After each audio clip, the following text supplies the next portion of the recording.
Matapos ang pagbubunyag ni Abigail, naalala ng mga netizen ang naging pahayag ng kasamahan at malapit na kaibigan ni Francis na si Joey De Leon, noong 2009 tungkol sa huling hiling ng master rapper. Ayon kay Joey, nakatanggap siya ng text message mula kay Francis bago siya pumanaw, ngunit ayaw niyang ipaalam ito. Sinabi ni Joey na binura niya ang mensahe para protektahan ang nasabing sikreto. One thing na pwede kong ibigay na clue, dying wish yun.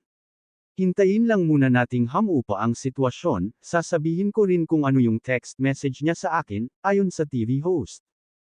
Ilang netizens ang nag-isip na ang mensaheng ipinadala ni Francis ay may kaugnayan sa kanyang pamilya kay Abigail, di manoy alam ni Joey De Leon, maging ang mga kasamahan sa Eat Bulaga ang sekreto ng yumaong rapper.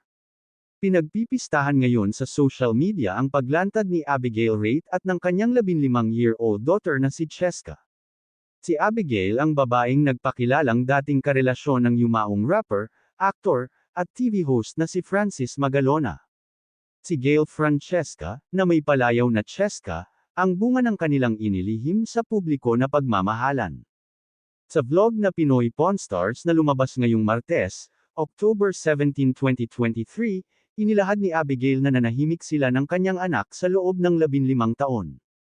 For 15 years, nanahimik ako. Siguro naman ito na lang yung karapatan na pwede kong magawa para sa kanya.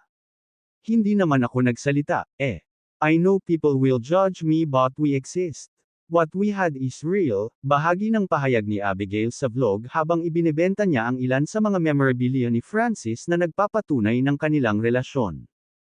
Para sa mga hindi kabisado ang showbiz history ni Francis M., isang sorpresa ang paglantad ni Abigail at ng anak nito. Pero hindi na ito kagulat-gulat dahil 2 buwan matapos pumanaw noong 2009 ang itinuturing na King of Rap ng Pilipinas, lumitaw na ang mga larawan nila ni Abigail at ng kanilang sanggol pa noon na anak. Nakasaad din sa mga impormasyong lumabas noon na bininyagan si Cheska noong December 28, 2008 sa isang simbahan sa Kawit, Cavite. Nainis at nanggigil ang netizen sa isang babae na ibinunyag ang naging relasyon nila ni Francis Magalona bago ito pumanaw. Hindi nagustuhan ng netizens ang naging relasyon ng dalawa at pinaulanan ito ng mga banat.